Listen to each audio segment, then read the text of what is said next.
May God deeply bless your day today, and may a profound sense of divine peace and grace be with you throughout this entire week ahead.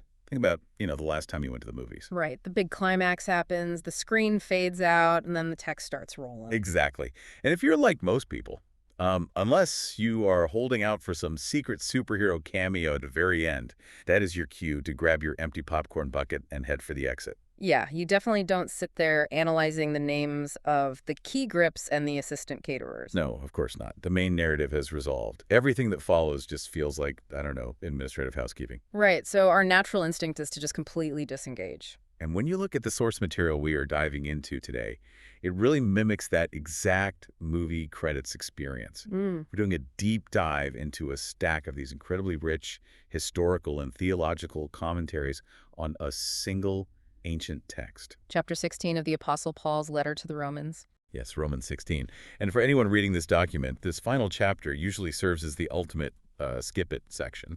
I mean, it just appears to be this long, dry list of ancient names tacked onto the end of a very dense theological treatise. Well, it's arguably the longest list of personal greetings Paul ever penned, but what the historical context in our sources reveals is that, treating Romans 16 like a credit sequence, it means walking out of the theater right before the most revealing part of the story. And that is the mission for our deep dive today. We are going to pan for gold in this seemingly mundane list. There is a lot of gold to find, too. There really is, because by slowing down and examining the socioeconomic realities of these specific individuals, this vibrant underground network starts to emerge. Right. We're looking at wealthy legal guarantors, anonymous laborers, and some pretty tangible archaeological mysteries. Not to mention the brutal reality of people literally putting their physical lives on the line for a community. Yeah, we basically get a masterclass in the actual mechanics of human connection. This text strips away the abstract theology and shows us how the early church operated on the ground. It reveals a living, breathing, and just shockingly diverse family structure. But before we analyze the crowd of people in Rome who are actually receiving this letter, we have to look at the physical reality of how a document like this traveled. We have to look at the woman actually holding it in her hands. Yes, Phoebe. She is the very first person introduced in the text. And scholars widely agree she was the actual courier carrying this priceless document from the port of Corinth all the way to Rome. Which, I mean, that was no small feat in the ancient world. You didn't just drop something in the mail and hope it gets there. Definitely not. It was a perilous journey. And looking at her titles in the Greek, she wasn't just some casual traveler either. She's called a diakon and a prostatus. My initial thought when I was reading the commentaries was to compare her to, like, an angel investor for the early church. An angel investor. Okay, I see where you're going with that. But, that implies she's expecting a financial return on her equity, which isn't right. It seems more accurate to view her as a diplomatic sanctuary, or maybe a legal guarantor. That is a much more precise way to understand her function, yeah. Because Phoebe comes from Cenchreae, which was the bustling eastern port city of Corinth. All right. And Paul calls her a diakonon, which is the feminine form of the word we usually translate as deacon or servant. And there's a lot of debate about that word. Oh, heavily debated. Scholars go back and forth on whether this was a formal ordained ecclesiastical office at this specific point in history. But importantly, our sources highlight that there is absolute consensus on the vital mechanics of her service. Right. Regardless of the official title, she was doing the heavy lifting. And that second word, prostatus, really illuminates what that service looked like on a daily basis. It really does. A prostatus was a legal representative, a benefactress, and a wealthy protector. Like a patron. Exactly. Because in the Roman Empire, foreigners, travelers, immigrants, they operated without any safety net. They had virtually no legal rights. Wow. So they were just completely exposed. Completely. They could be extorted, imprisoned, or even sold into slavery with zero recourse. So a prostatus was a prominent person of means who used their societal privilege to shield the vulnerable from this deeply hostile legal system. So she was leveraging her own status and her capital to protect undocumented or unprotected people. I mean, she wasn't just hosting nice dinners. No. She was the literal barrier between this fragile community and the brutal machinery of Roman law. She essentially underwrote the survival of the mission. And her background adds a really fascinating layer to this, too. Her name, Phoebe, it means radiant or bright. Okay. But in the first century, that name was directly tied to pagan mythology. Phoebe was another name for Artemis or Diana, the goddess of the moon. That is so interesting. So you have a woman carrying a deeply pagan name, operating in a rough port city, who basically leverages her wealth to become the trusted legal protector of the Apostle Paul. Exactly. And the courier of what would become the most analyzed theological document in human history. It just illustrates the sheer transformative power of this early network. I mean, she repurposed her societal influence and poured it entirely into providing a safe harbor for others. I think it's worth pausing and asking you, the listener, to think about the Phoebes in your own life. Yeah, that's a great point. You know, the people who don't just consume their resources for their own comfort, but actually act as a safe harbor for others in the middle of life's furious storms. It's a powerful legacy. It is, which sets up an incredible scene as she finally arrives in Rome after, surviving this perilous sea journey. She walks into a community that is just as complex as she is. Very complex. But this is where the logistics of the narrative completely trip me up. I'm going to need you to explain this. Sure, what's the issue? So Paul is writing to the church in Rome, right? And he is casually dropping the names of 26 specific people, greeting them personally. Right. Wait, hold on. Paul had never even visited Rome at this point. Yeah, no. So in a world without smartphones, without social media, how on earth does a nomadic tent maker keep a mental Rolodex of 26 specific residents in a metropolis of over 1 million people? Yeah, the math feels totally impossible until you examine the mechanics of the Roman Empire itself. Rome was the absolute center of gravity. It was a massive cosmopolitan metropolis, and the old adage that all roads lead to Rome, that was a literal infrastructural reality. Yeah, the hub of commerce, politics, military deployment, everything. Precisely, and that created a constant funnel of human migration. There was unprecedented mobility at the time. So over the years, as Paul traveled through Asia Minor, Macedonia, and Greece, he built this massive network of converts. And they just moved. Yeah. Eventually, whether through economic opportunity or forced migration, many of those key contacts relocated to the capital. Oh, I see. It's the ancient equivalent of having colleagues from various jobs across the country who all eventually migrate to New York City. That's a perfect analogy. You've never visited their specific apartments in Manhattan, but you know their histories, their families, and their trades because you worked with them in Chicago or Seattle. Exactly. And when you analyze the demographic breakdown of those 26 names, the socioeconomic mixing is just staggering. 9 of the 26 are women. Wow, 9 out of 26. Yeah, and they're occupying vital roles of labor and leadership in what was a deeply patriarchal society. And the class divides are even wilder. I mean, the commentaries point out a man named Aristobulus, whom historians believe was the actual grandson of Herod the Great. Right, you have literal royalty in this network. And right alongside him is Narcissus, a notoriously wealthy and powerful freedman who served as a top advisor to Emperor Claudius. Then, interspersed with those elites, you find common slave names. You have Jewish immigrants and Gentile locals. Which was unheard of, right? Completely. In traditional Roman society, the social stratification was incredibly rigid. These groups did not eat together, they did not associate, and they certainly did not consider each other equals. Yet, Paul repeatedly uses the phrases in Christ and in the Lord to describe their unifying bond. Because the theology they practiced functioned as a great equalizer. It literally forced the powerful and the powerless into the same living rooms as a single family. And taking a closer look at those living rooms, we run into Priscilla and Aquila. Ah, yes. This is a married couple that appears multiple times across the New Testament. They were tent makers by trade, Sure. but their daily reality was far more intense than just a side hustle. Oh, for sure. They were nomadic laborers. And tent making in the ancient world involved heavy, grueling leatherwork. Yeah. It was smelly, physically demanding labor. Definitely not glamorous. Not at all. Priscilla and Aquila had lived in Rome previously, but they were forced into exile when Emperor Claudius issued an edict expelling all Jews from the capital. So they migrated to Corinth, which is where they met Paul, and then they moved to Ephesus. But with Claudius dead and the edict finally lifted, they have now returned to Rome, and they're using their workspace to host a house church. What really stands out in the sources here is the specific Greek word Paul uses to describe their loyalty to him. The word is apithekon. Apithekon, yes. And this isn't translated as just doing him a favor, like giving him a ride to the airport. The literal translation is that they laid their own necks under the executioner's axe for him. It is a violently graphic term. It signifies risking literal decapitation. That is wild. It makes you wonder about the mechanics of that risk. Like, did they take the fall for him during the infamous riot in Ephesus? It's very possibly. Or did they hide him from local authorities? We obviously don't have the specific police report, but they clearly put their own heads on the chopping block to ensure his survival. It just proves this network was not some casual social club. This was a community forged in life-or-death solidarity. I mean, they opened their homes to the vulnerable, but doing so meant opening themselves to extreme danger from the state. You see that same deep familial loyalty with Rufus and his mother, too. Paul writes, "Greet Rufus, chosen in the Lord, and his mother, who has been a mother to me, too." Yeah.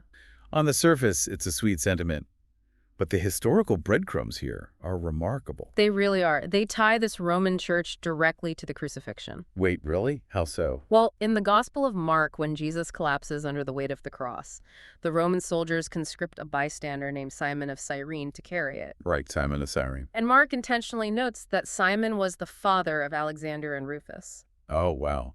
Meaning the Rufus receiving a greeting in Rome is almost certainly the son of the man who carried the cross to Golgotha. Exactly. The continuity of that legacy is profound. And Rufus's mother, the wife of Simon of Cyrene, essentially adopted Paul. That's amazing. Right. Paul had forfeited his own familial status and his inheritance to travel the Mediterranean, and he found a surrogate mother in the woman whose husband bore the cross. That is just beautiful. But this kind of radical open-door hospitality, it creates a massive vulnerability. It does. You have wealthy patrons, marginalized immigrants, surrogate families, well, all trusting each other in these underground house churches.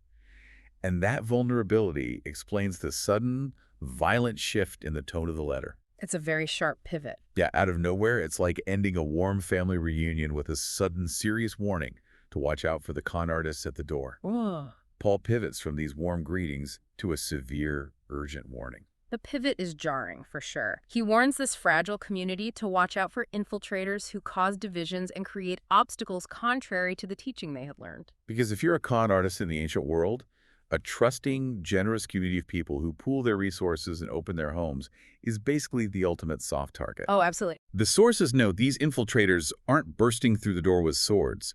They aren't serving Christ. They're serving their own bellies, their own selfish appetites. Right. The mechanism of their deception relies entirely on the community's good nature. Paul says they deceive the naive using smooth, sweet words and flattery. The Greek concept he uses to describe this tactic is Christologia. Let's examine how Christology actually worked in practice, because the Greek definition is chillingly relevant even today. It is. A Christologo was defined by the Greeks as a person who speaks beautifully but acts wickedly. They weaponize empathy. Exactly. They hide the poison of deception under a cloak of pious language and feigned sympathy. In the context of the early church, these were likely traveling teachers who would arrive in Rome, exploit the hospitality of people like Priscilla and Aquila, consume their food, take their money, and then subtly begin pitting members against one another to consolidate their own power. So they don't attack the structure from the outside. They parasite off the trust on the inside. So how do you inoculate a community against a threat that sounds so reasonable and supportive? Paul's countermeasure is that believers must be wise to what is good and innocent to what is evil. The Greek word for innocent here is akarios. Which doesn't mean naive. I know the commentaries describe akarios as a metallurgical term. Yes, it was used for unalloyed metal, or wine and milk that had not been watered down. It implies an unmixed purity. Okay, so pure gold, unwatered wine. Right. Paul is arguing that you do not need to intimately study the mechanics of evil to recognize it. If you are deeply saturated in what is good, true, and selfless, the self-serving counterfeit of Christologia becomes glaringly obvious. And following this warning, Paul delivers a promise that honestly initially reads like a massive oxymoron. Oh, about the God of peace. Yes, he says, the God of peace will soon crush Satan under your feet. I read that and thought, why would God of peace be the one doing the crushing? Isn't that a contradiction? Crushing an enemy underfoot is an act of total war. It feels contradictory because we have been conditioned to view peace merely as tranquility, passivity, or just the evasion of conflict. Right. But in this theological framework, true peace cannot coexist with active destruction. So appeasement is not peace.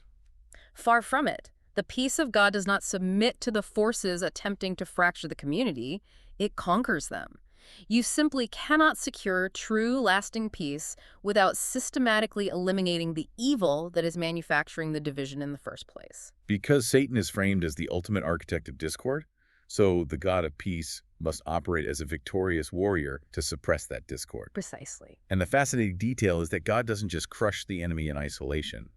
Paul says the enemy will be crushed under your feet. Meaning the ordinary people. Right. The ordinary people we've been discussing, the tent makers, the slaves, the civil servants, they are the ones who get to participate in that ultimate victory just by holding their ground. And as Paul issues that stunning promise, the perspective of the letter shifts again. We zoom back out. Yeah, we leave the recipients in Rome and pull back to the physical room in Corinth where the document is actually being manufactured. Paul steps out of the spotlight to acknowledge his own collaborators standing in the shadows. Because writing a document of this magnitude in the ancient world wasn't a solo endeavor. No, it took a team. He mentions Timothy, his right-hand man, but then the text literally changes hands. We read, I, Tertius, who wrote down this letter, greet you in the Lord. Tertius was Paul's amanuensis, his scribe. And the mechanics of dictation back then were brutal. You were writing on expensive papyrus with a reed pen and ink, painstakingly keeping up with these complex theological arguments. It was exhaustive labor. Truly. And it was a highly skilled profession. It is relatively rare for the scribe to step out of anonymity and insert their own personal greeting into the text. It really highlights how deeply Paul valued the invisible labor of his team. Yeah, but the greeting that follows Tertius is the one that grounds this entire spiritual document in hard dirt. Oh, Erastus! Yes. Paul casually refers to Erastus as the city treasurer of Corinth. And for nearly 2 millennia, that was just another name on a page. But this is where the biblical narrative collides with municipal history. It's one of my favorite details. In 1929, an archaeological team was excavating the ruins of ancient Corinth, and near the ancient theater, they unearthed a large, heavy marble paving stone. And his name was on it.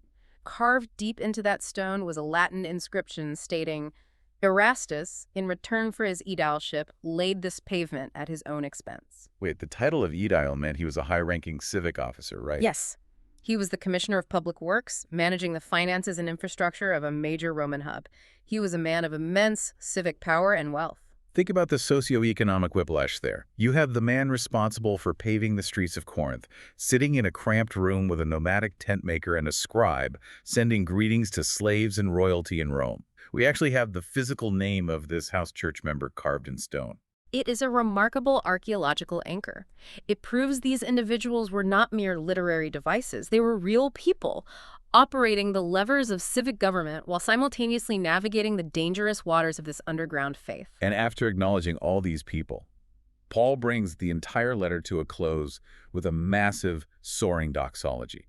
It is the grand finale. It is the longest and most complex doxology in all of his letters. He basically praises the power of God to establish this fragile network of believers against both the external threats of the Roman state and the internal threats of those smooth-talking infiltrators. And he frames this entire movement around a mystery that was kept in silence for eternal ages. But what exactly was being kept silent? Well, the silent mystery was the grand architectural plan to unite humanity. For ages, the divide between Jews and Gentiles, between the powerful and the powerless, it seemed insurmountable. Right. The mystery was that God would use the sacrifice of Christ to obliterate those barriers and forge a single unified family out of sworn enemies. That plan, hidden throughout history, was now being blasted into the open, manifested through the prophetic scriptures, and carried to all nations. And it brings everything full circle because that grand, eternal, sweeping mystery of theology, it wasn't being executed by angels or armies. No. It was being executed by a woman carrying a scroll on a boat. It was being executed by a couple of leather workers risking their necks in a riot. The grand design relied entirely on the everyday choices of regular people. Which is exactly why Paul concludes by saying, "To the only wise God be glory forever through Jesus Christ." The wisdom of God was displayed in the very people he chose to use. So we've tracked Phoebe out of the rough port of Cenchreae, mapped the chaotic mobility of the Roman Empire, analyzed the deceptive tactics of the Cristologo, and looked at the actual stone paved by Erastus. And we discovered all of that inside a list of names that most people automatically skim past. Which brings up a very practical question for you, the listener. We spent this time looking at how history chose to remember the people in this chapter. The renowned commentator Warren Wiersbe observed something profound about the final names on Paul's list. What did he say? He noted that these individuals are often defined by one single defining trait.